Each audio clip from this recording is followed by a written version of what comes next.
Welcome to my YouTube channel.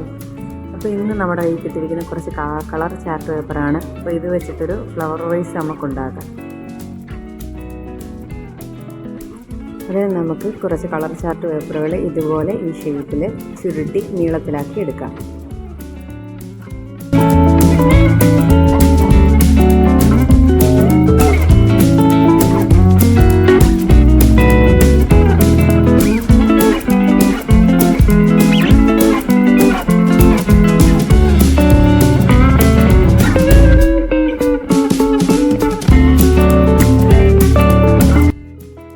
ഇനി നമുക്ക് വേണ്ടത് ഒരു പെപ്സിയുടെ ബോട്ടിലാണ്. അത് മുറിച്ചെടുക്കാം.